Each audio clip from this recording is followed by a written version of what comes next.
তো একটু কষ্ট হবে। কষ্ট ছাড়া তো জীবনে কিচ্ছু প্রাপ্তি হয় না গো মা। এমনিতে যদি আমাদেরকে কেউ বলে যে খুব ভালো আহারের ব্যবস্থা করা হবে, 2 ঘন্টা কাদামাটির মাঝে বসে থাকো, কেউ বসবে না। কিন্তু এই জায়গায় বসে আমরা নিজেকে ধন্য মনে করি কিনা? এই জায়গায় বসে একটু ধুলায় গড়াগড়ি দিয়ে একটু ধুলিকণা মেখে নিজেকে ধন্যাতি ধন্য মনে করি, কারণ এখানের ধুলিকণা পবিত্র হয়ে গেছে ভক্তের চরণ রজ মিশে। তপস্যা ছাড়া কিছু হয় না। না খেয়ে আছেন ভগবানের জন্য, ইন্দ্রিয়কে সংযত রেখে প্রভুর নাম নিচ্ছেন, তপস্যা এক প্রকার। যে যত বেশি তপস্যা করবে তার তত অলৌকিক শক্তি অর্জন হবে, সঞ্চয় হবে।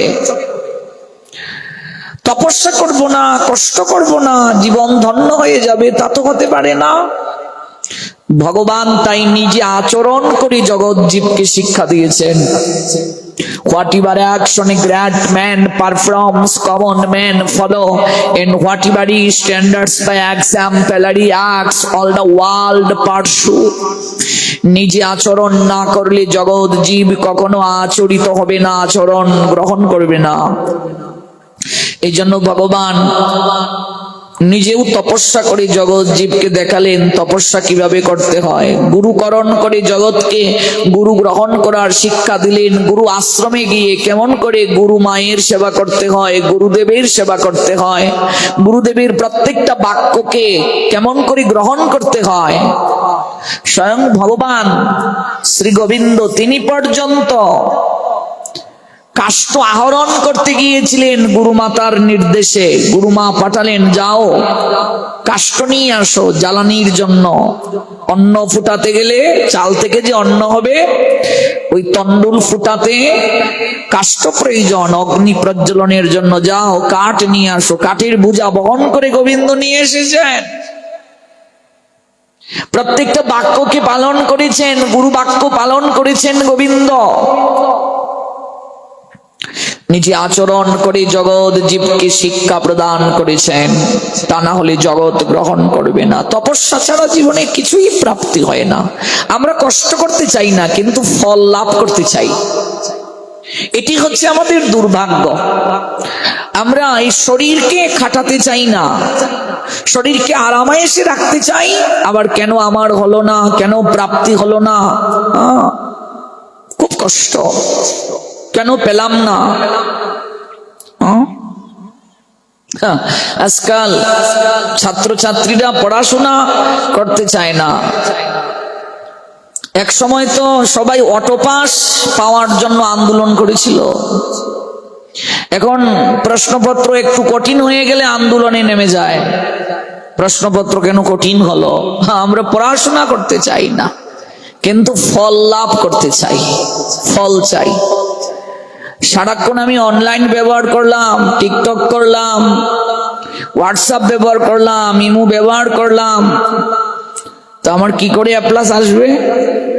পড়াশোনা না করলে। পড়াশোনাটাই তো তপস্যা। ছাত্রানাং অধ্যয়নং তপ। একজন ছাত্রের তপস্যাই হচ্ছে পড়াশোনা। এখানে যারা স্টুডেন্ট আছে পড়াশোনা করছে, পড়াশোনা রেখে সারাক্ষণ জপমালা নিয়ে যদি সে বসে থাকে, এটা তার তপস্যা নয়। এখন তার পড়াশোনাটাই মুখ্য। পড়াশোনা চলাকালীন সময়ে পড়াশোনাটাই তার তপস্যা। আপনি দোকানদারি করছেন, এই সময় যদি হাতে জপমালা নিয়ে বসে থাকেন, আপনার হবে না।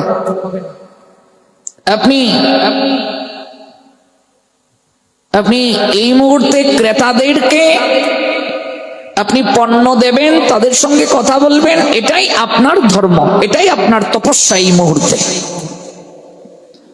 তপস্যা ছাড়া জীবনে কিছুই প্রাপ্তি হয় না। তাই মহেন্দ্র পর্বতে তপরত মনোহর দাস অধিকাংশ সময় তিনি অতিবাহিত করছেন তপ জপ, জগন্নাথের গুণকীর্তনে বিভোর হয়ে সংসার হতে নিজেকে সম্পূর্ণভাবে তিনি আলাদা করে দিয়েছিলেন। ভগবানের পদারবিন্দে আশ্রয় লাভ করার জন্য তিনি ভক্তি গদগদ হৃদয়ে আকুল প্রার্থনা করার সময়ে তার নয়ন যুগল হতে ধীরে ধীরে অশ্রু বিগলিত হতে লাগলো। তপস্যার সঙ্গে যদি অশ্রুর সংযোগ থাকে, মনে রাখবে সব ক্ষেত্রে আরাধনা, তপস্যা, ভজন, কীর্তনের সঙ্গে নয়নের জল চাই, আকুলতা চাই, বেকুলতা চাই, নতুবা হবে না। একাগ্র হৃদয়ে শরীরে তোমারে নিভে সুখানল, বিভু দেহে হৃদে বল। তুমি আমাকে এই শক্তি দাও প্রভু, আমার চিত্তটা একাগ্র করে দাও, আমার মাথা নত করে দাও হে তোমার চরণ ধুলার তলে, সকল অহংকার হে আমার প্রভু ডুবাও চোখের জলে। নয়নে জল চাই, জল ছাড়া সম্ভব নয়। অবুঝ বাচ্চার নিয়ে আকুলতা দরকার, কান্নাকাটি দরকার। অবুঝ বাচ্চা মাকে যেভাবে ডাকে সেভাবে ডাকা দরকার, তা না হলে হবে না, তা না হলে হবে না, আকুলতা ছাড়া হবে না।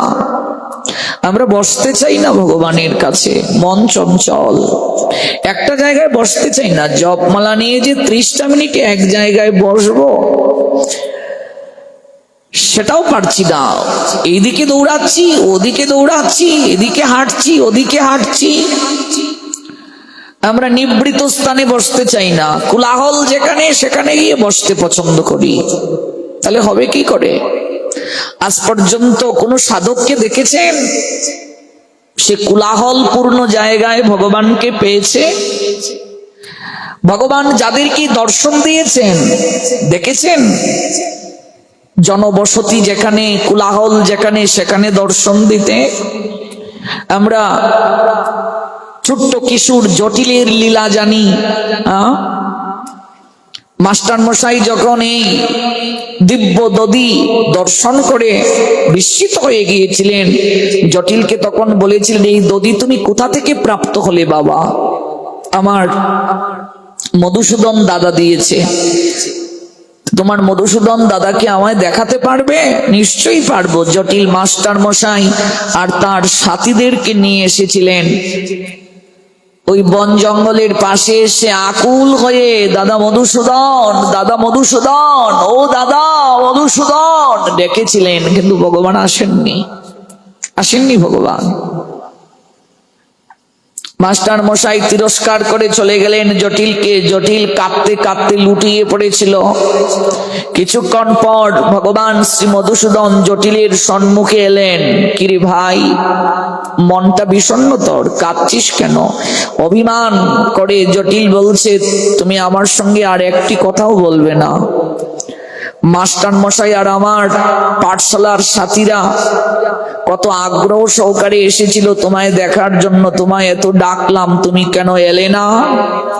ভগবান এখানে একটি চমৎকার কথা বলেছিলেন, জটিল তোর মনে যে বিশ্বাস রয়েছে, ভক্তি রয়েছে, শ্রদ্ধা রয়েছে, তোর মাস্টার মশাইয়ের মনে তা নাই, তোর পাঠশালার সাথীদের মনে তা নাই। ওরে, একজনের আরাধনায় আরেকজন লাভ করতে পারি না রে।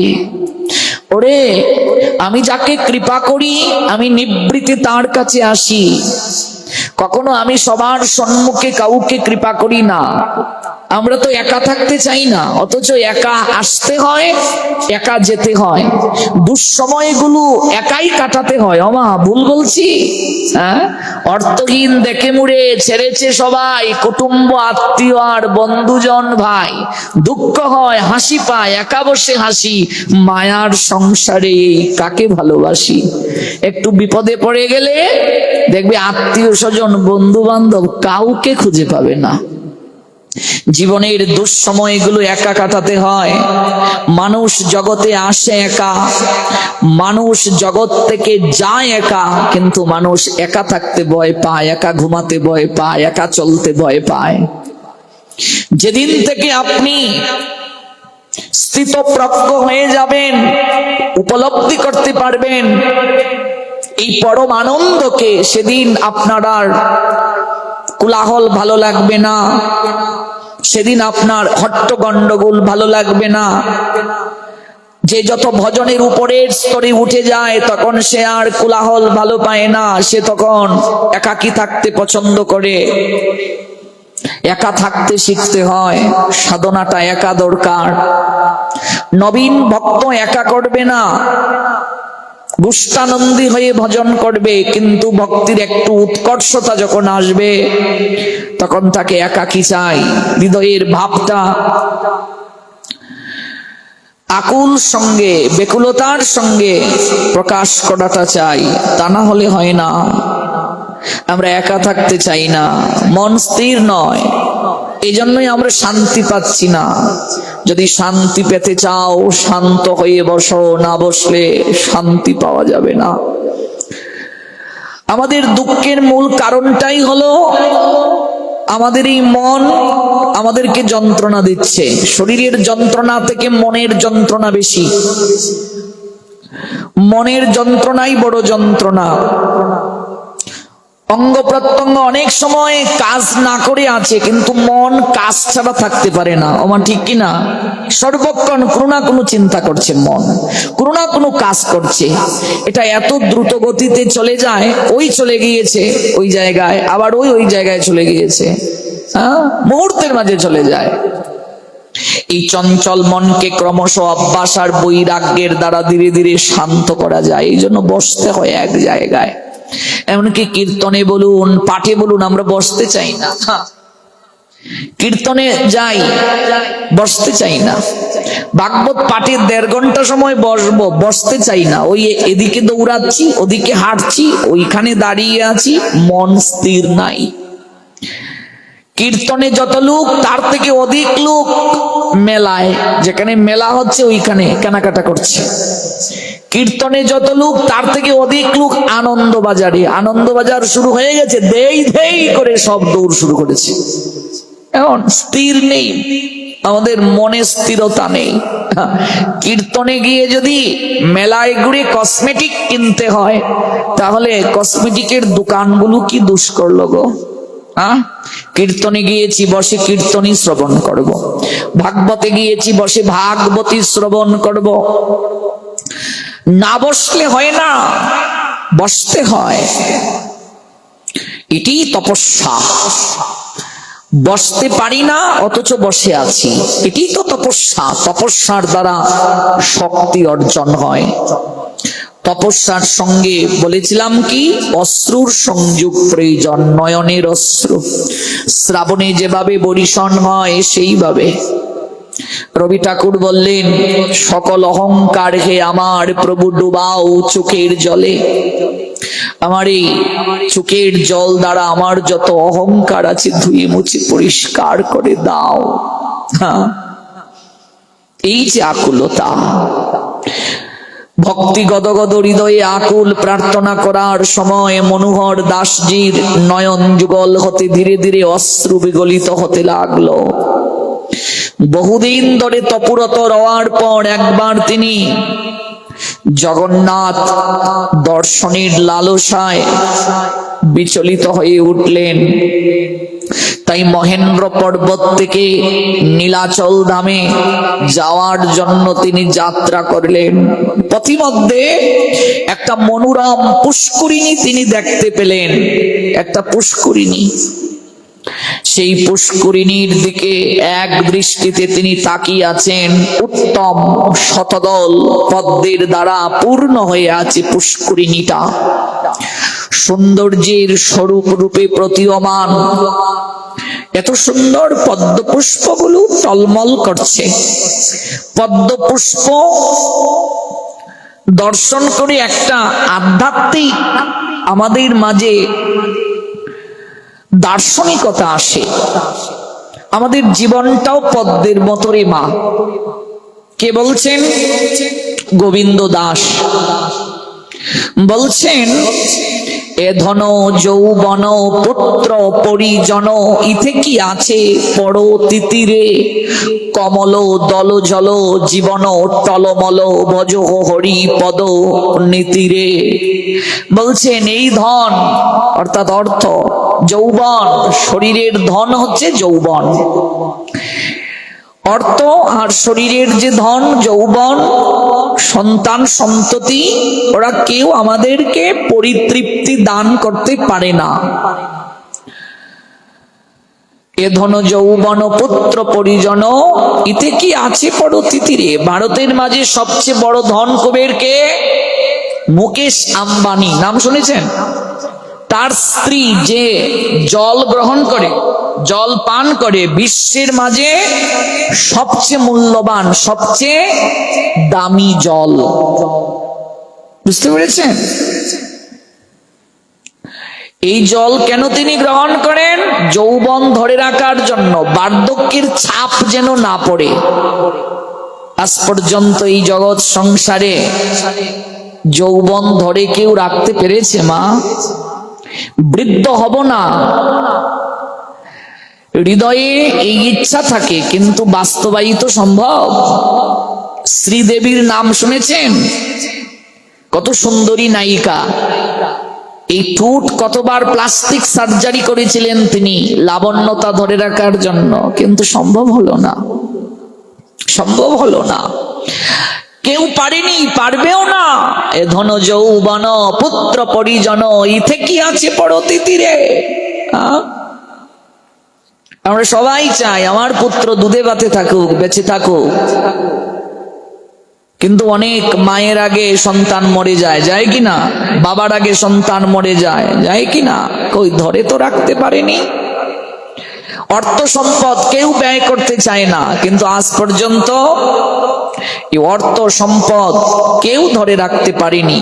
তোমার আজ যা আছে এগুলো তোমার ছিল না, অতীতে একজনের ছিল, ভবিষ্যতেও তোমার থাকবে না, অন্য কারো হয়ে যাবে, ঠিক কিনা? আজ থেকে 500 বছর আগে আমরা যে জমিতে বসে পাঠ করছি, যেটিকে আমরা যজ্ঞস্থান সাজালাম, এই জমি 500 বছর আগে কার ছিল আমরা জানি? 1000 বছর আগে কার ছিল জানি? মালিকানা পরিবর্তন হচ্ছে কিনা? তাহলে ভাবুন, চিন্তা করুন।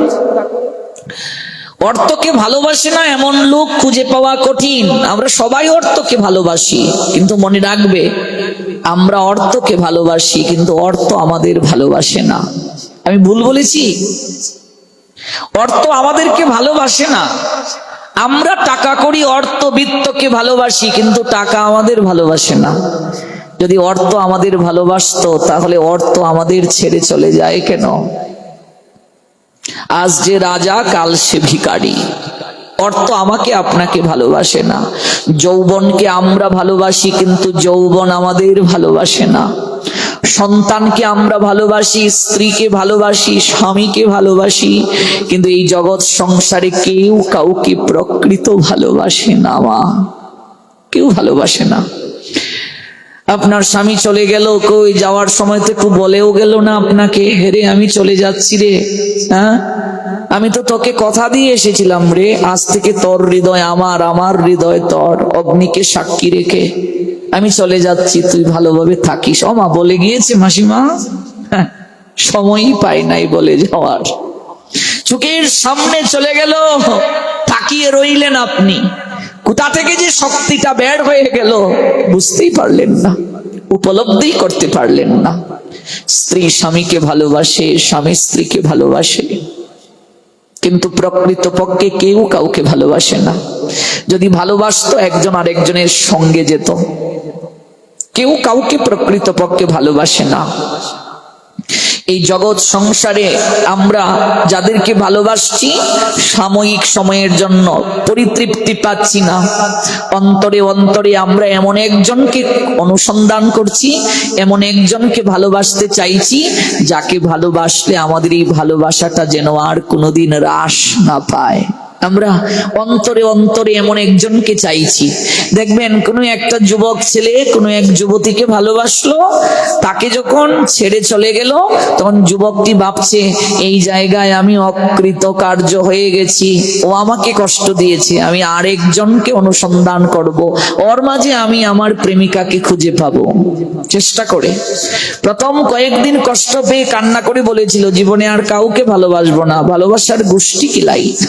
কয়েকদিন পরে আবার কাউকে না কাউকে অনুসন্ধান করছে। মানে আমরা অন্তর থেকে এমন একজনকে চাই যে আমায় কোনো কষ্ট দেবে না, যে আমাকে কোনোদিন আঘাত করবে না, কিন্তু না, এই জগতে সেটি সম্ভব নয়। আমরা অন্তর থেকে সেই নিরবচ্ছিন্ন শাশ্বত আমরা যে আনন্দ, যে সুখকে খুঁজে বেড়াই, তার নামই হচ্ছে ব্রহ্মানন্দ। এই আনন্দ